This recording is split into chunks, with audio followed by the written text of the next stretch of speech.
Hebreyo 6:17-20.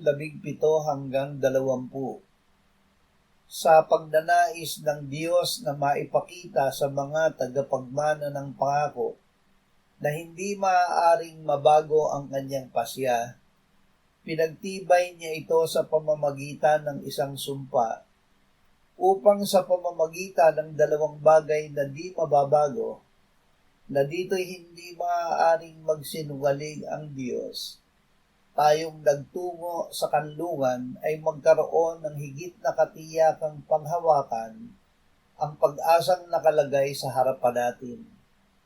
Taglay natin ito bilang isang tiyak at matibay na angkla ng kaluluwa, isang pag-asa na pumapasok sa loob ng santuaryo sa kabila ng tabing, na dooy naunang pumasok para sa atin si Jesus, na naging pinakapunong pari magpakailanman ayon sa pagkapari ni Melkisedek.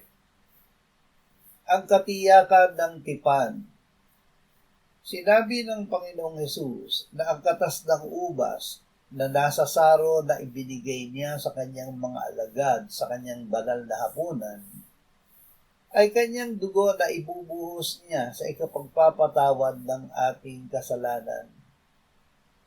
Ang tipan na pinagtibay ng dugo ni Jesus ay pangako na lulubusin ng Diyos ang ating kaligtasan sa pagbabalik ni Jesus.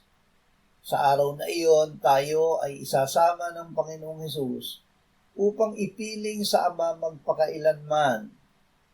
Ito ang ating banal na pag-asa na tiyak na ating kakamtin dahil Diyos ang nangako at siya ay hindi nagbabago at hindi nagsisinungaling.